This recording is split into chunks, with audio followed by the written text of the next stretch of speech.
Hello everyone, welcome to S classes. आज आप देख रहे होंगे जैसा कि ये फिगर इंडिकेट कर रहा है, आज हम बात करने वाले हैं कंसेप्ट की। कंसेप्ट होगा होमोजीनियस फंक्शन का। होमोजीनियस फंक्शन का कंसेप्ट है और एग्जाम्पल के थ्रू मैं डील करूंगा। 3 एग्जाम्पल लूंगा, बहुत ही अच्छे एग्जाम्पल हैं और तीनों एग्जाम्पल के थ्रू हम जानेंगे होमोजीनियस फंक्शन के बारे में। चलिए आइए देखते हैं होमोजीनियस फंक्शन। चलिए देखते हैं पहला एग्जाम्पल बहुत ही आसान है। देखते हैं क्या कंसेप्ट है इसमें। First example X square plus Y square plus x Y into D x minus X square D Y equals to 0। Differential equation को सॉल्व करना है। बहुत ही सिंपल सी इक्वेशन लिखी है। देखिए कैसे पहचानना है इक्वेशन को। बात कर रहे हैं होमोजीनियस फंक्शन। इसका मतलब है हर टर्म की डिग्री सेम होना चाहिए। डिग्री मतलब पावर।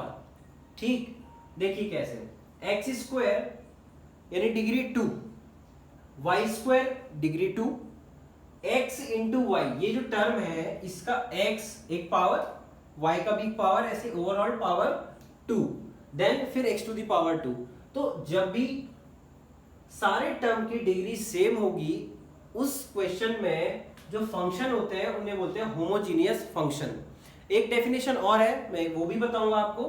पहले मैं जो आपको बताना चाह रहा हूं उसके बारे में ध्यान से सुनिए। हर टर्म की डिग्री सेम होना चाहिए, उसे बोलते हैं होमोजीनियस।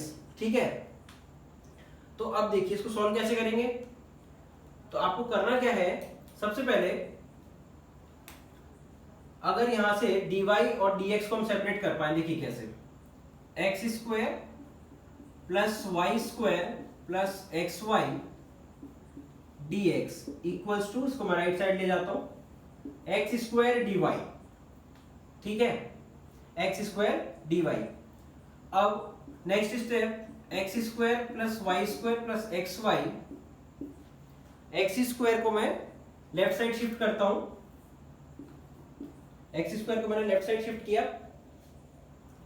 और dx को राइट साइड शिफ्ट किया, dy बाई dx। ठीक है, एक्स स्क्वायर से डिवाइड किया। अब देखिए डिवाइड करने का क्या तरीका है कि इस तरीके से लिखते हैं, x square divide by this term plus Y square divide by x square plus x y divide by x square equals to dy by dx। ठीक है, next 1 plus y by x का होल स्क्वायर लिख सकता हूं इसको, plus इसको क्या लिखूंगा, वाई अपॉन एक्स। एक्स से एक्स कैंसिल हुआ, यहां पर एक्स स्क्वायर से एक्स स्क्वायर कैंसिल हुआ, 1 आया था, y upon x to the power 2 लिख सकते हैं, वाई अपॉन एक्स लिख सकते हैं, equals to dy by dx। ठीक है, इतना अगर आप समझ पा रहे हैं। आप देखिए y अपॉन एक्स ही दिख रहा है सारे टर्म्स में, y अपॉन एक्स ही दिख रहा है हमें। तो अब करना क्या है, जब इस टाइप का हम फंक्शन बना लेते हैं तब करना क्या है, y अपॉन एक्स को ही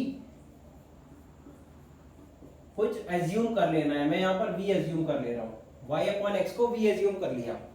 ठीक है, उसके बाद बहुत ही सिंपल है, y इक्वल्स टू vx होगा, y इक्वल्स टू vx होगा।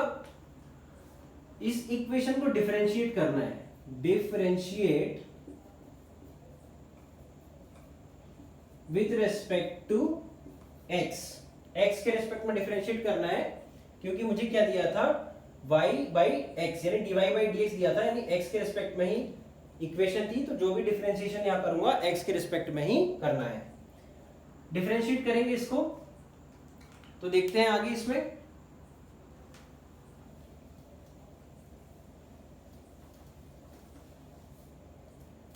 नेक्स्ट है, यहां से मैं डिफरेंशिएट कर रहा हूं इसको, तो y का डिफरेंशिएशन x के रेस्पेक्ट में, dy by dx equals to v into x. v into x जो होगा, डिफरेंशिएशन आप करेंगे अगर v इंटू एक्स का, मल्टीप्लीकेशन रूल से डिफरेंशिएशन होगा, जो मैंने आपको फर्स्ट वीडियो में दिया हुआ है डिफरेंशिएशन के रूल में, मल्टीप्लीकेशन रूल।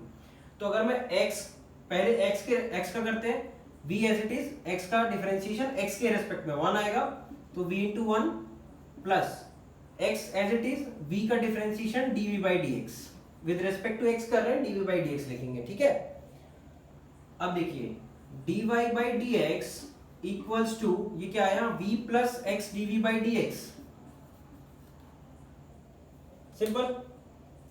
अब dy by dx equals to v plus x dv by dx आया, और हमारे पास क्या इक्वेशन आई थी, ये इक्वेशन आई थी 1 प्लस वाई अपॉन एक्स का square plus y by x equals to d y by d x, ये इक्वेशन थी हमारे पास। अब करना क्या है, d y by d x की वैल्यू ये है v plus x d v by d x, इसको कंप्लीटली यहां पुट कर देना है। तो देखिए मैं लिख रहा हूं नेक्स्ट स्टेप में, नेक्स्ट स्टेप में देखिए आप ध्यान से,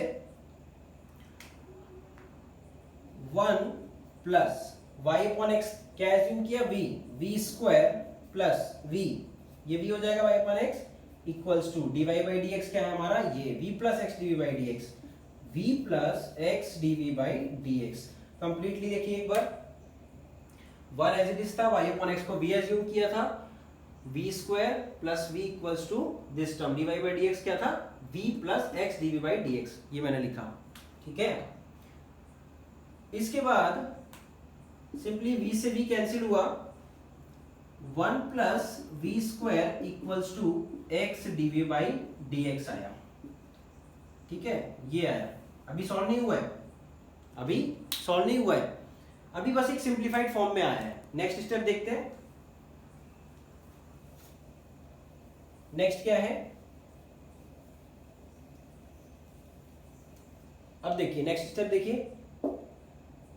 अब यहां पर आप देखेंगे तो कुछ पिछली वीडियोस जैसा कुछ ही आपको याद आएगा कि आपने उसमें एक कंसेप्ट पढ़ा था, वेरिएबल सेपरेबल मेथड। तो देखिए यहाँ पे वेरिएबल सेपरेट कर सकते हैं आसानी से, क्या करेंगे, 1 प्लस वी स्क्वायर,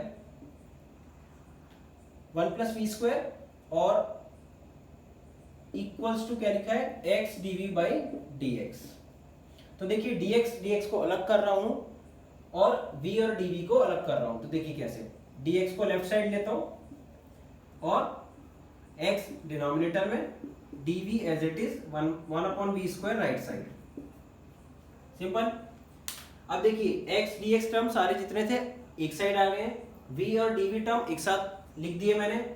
अब मैं इसको इंटीग्रेट कर सकता हूं आसानी से।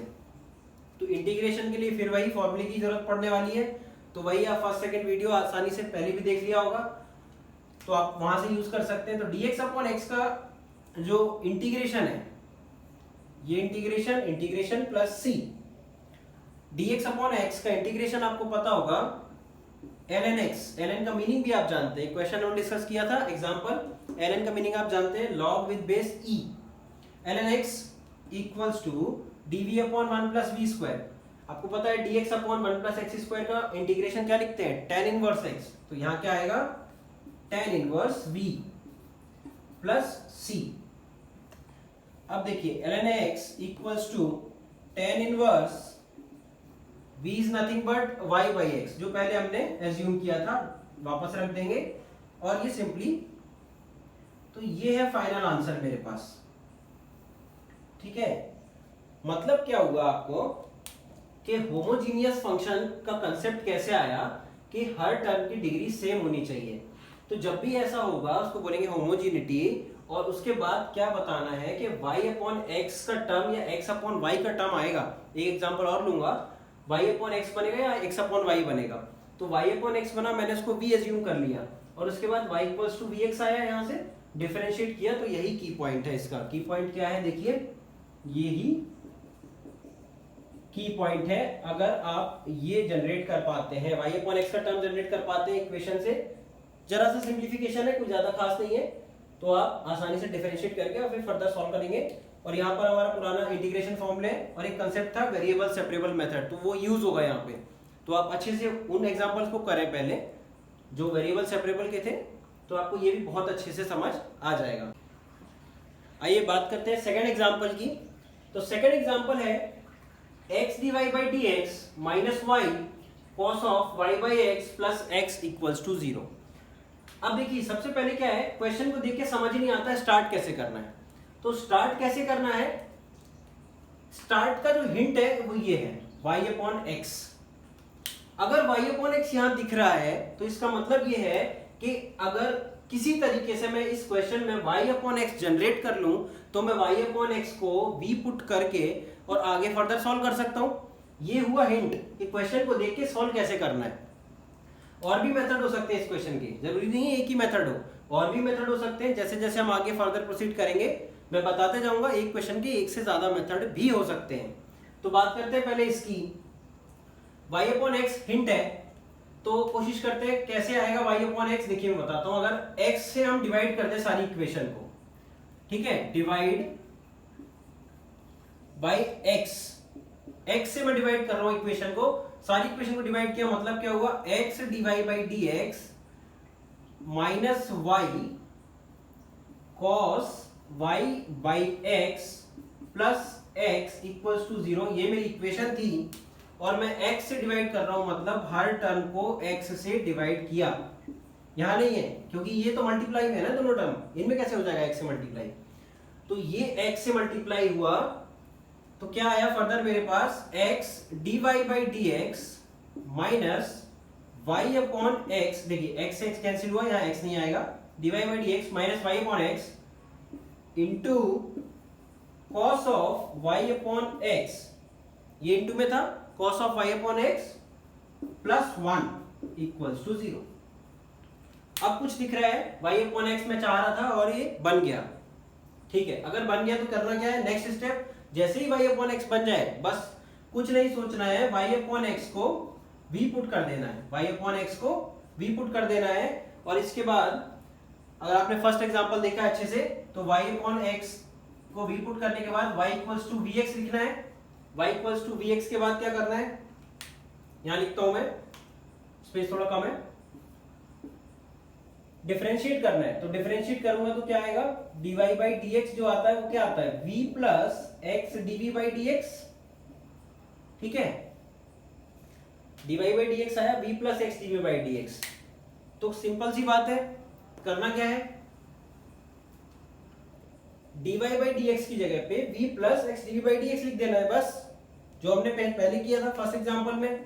तो पुट करते हैं v plus x dv by dx, इसकी जगह पे लिख दिया मैंने dy बाई dx की जगह पे, dy बाई dx की जगह पे v plus x dv by dx लिख दिया, माइनस y अपॉन x को क्या एज्यूम किया था, v, bracket close, cos v plus 1 तो प्लस 1 ही रहेगा, प्लस 1 इक्वल्स टू 0। नेक्स्ट इसके बाद क्या होगा, अब देखिए v से v कैंसिल, v से v कैंसिल हुआ, आगे देखते हैं, आगे बात करते हैं इसमें नेक्स्ट स्टेप क्या होगा, ठीक है, ध्यान से देखते रहिएगा। x dv बाई dx बचा, यहां पर x dv बाई dx बचा मेरा, cos v बचा plus 1 equals to 0, plus 1 equals to 0। अब इसके बाद फिर थोड़ा सा कंफ्यूजन होगा कि अब यहां आके फंस गए हैं, करना क्या है। तो करना क्या है, जब भी कुछ ऐसी सिचुएशन दिखे तो देखिए क्या है, प्लस 1 है, राइट साइड ले जाते हैं, x dv by dx cos v equals to minus 1। क्यों ले गया, मैं ऐसा क्यों किया, क्योंकि जैसे ही ये राइट साइड में आया तो मुझे क्रॉस मल्टीप्लिकेशन करना आसान हो गया। क्रॉस मल्टीप्लिकेशन के लिए मुझे क्या हो गया, रास्ता एक ओपन हुआ। फिर अब क्या कर सकता हूं, यहां से v और dv के टर्म एक्साइड करना है, x और dx के टर्म एक्साइड करना है, सिंपल है। तो देखिए cos v इसी साइड है और dv भी लिख दिया, cos v dv एक्साइड हुआ, इक्वल्स टू माइनस 1, dx को राइट साइड ले जाते हैं, dx डिवाइड में x आएगा, ये ठीक है। तो ये यहां से मैंने इस स्टेप पे लाने में क्या किया, वेरिएबल का सेपरेशन, वेरिएबल सेपरेशन किया मैंने। अब इसके बाद करना क्या है मुझे, जब वेरिएबल सेपरेट हो गया तो आपको पता है वेरिएबल सेपरेट होते ही हम इंटीग्रेट कर सकते हैं आसानी से। तो नेक्स्ट स्टेप इंटीग्रेशन, इसका इंटीग्रेशन करना है प्लस c, cos v का इंटीग्रेशन बताइए। अगर आपने फर्स्ट वीडियो देखा है मेरा, ठीक है, अगर नहीं देखा है तो आप आई बटन पे जा सकते हैं, वहां देख सकते हैं। तो cos v का integration sin v equals to minus बाहर कर सकते हैं dx upon x simple ln x plus c। ठीक है, आपको ऐसे अलग से टाइम नहीं देना है क्वेश्चन के लिए। dx अपॉन x को इंटीग्रेट करेंगे तो ln x आएगा, ये करते करते आ जाएगा आपको क्वेश्चन में। इंटीग्रेशन के फॉर्मूले आपको एकदम रटना नहीं है, करते करते आ जाएगा। dx upon x ln x sin v को वापस पुट करेंगे, v को क्या एज्यूम किया था y upon x equals to ln x minus sine के साथ प्लस c। ठीक है, तो ये हुआ मेरा आंसर, ये हुआ रिजल्ट। ठीक है, कई लोग इसको क्या और लिखते हैं, एक स्टेप और लिखता हूं यहां पे, आप देख लीजिए पहले आंसर को अच्छे से। ये आंसर है, इसके बाद नेक्स्ट स्टेप क्या लिखते हैं, sine of y by x equals to, कई लोग क्या करते हैं इस -1 को यहां पावर में रेज करते हैं। ये लॉग की प्रॉपर्टी है एक्चुअली। क्या प्रॉपर्टी है उसकी बात कर लेता हूं। लॉग की प्रॉपर्टी है कि अगर log m raise to the power n है, बेस आपका कुछ भी हो, बेस पे कंडीशन रहती है, ठीक, m raise to the power n है तो n बाहर आ जाएगा, n log m लिखते हैं। सिमिलरली इसका अपोजिट किया है, अगर -1 बाहर है, यहां -1 रख दूं तो वापस उसको m टू दी पावर -1 यानी कि x टू दी पावर -1 लिख सकता हूं। ऐसे लिखते हैं बहुत लोग। तो ln x to the power -1 plus c, तो ये आपको ऑप्शन में हो सकता है, ये भी आपको ऑप्शन में हो सकता है। ठीक, तो आपको यहां से यहां तक जाते आना चाहिए कि करना कैसे है सॉल्व इसको। ठीक, तो ये फाइनल आंसर हो सकता है, किसी क्वेश्चन का ये फाइनल आंसर हो सकता है। और इसके अलावा भी एक मेथड और भी हो सकता है इसका सॉल्व करने का, तो वो हम धीरे धीरे आगे पढ़ेंगे। तो आई होप कि आपको ये समझ आया होगा कि y अपॉन एक्स कैसे जनरेट करना है और y अपॉन एक्स आने के बाद उसको आगे प्रोसीड कैसे करना है। क्योंकि कई बार क्या होता है, कर तो लेते हैं बट उसके बाद हम यहाँ फिर अटक जाते हैं कि अब क्या करना है। तो सिंपली कुछ नहीं, राइट साइड इसको शिफ्ट किया था और वेरिएबल सेपरेट कर दिया, तो ज्यादा टफ नहीं है बिल्कुल। अगर आप दोनों एग्जाम्पल को अच्छे से पढ़ेंगे, सीखेंगे, तो बहुत अच्छे से आप आगे के एग्जाम्पल्स और भी बना पाएंगे। ठीक है, ठीक है, तो आप कमेंट बॉक्स में बताइए कि आपको कैसा लगा 2 एग्जाम्पल के साथ। ठीक है, ओके, थैंक यू।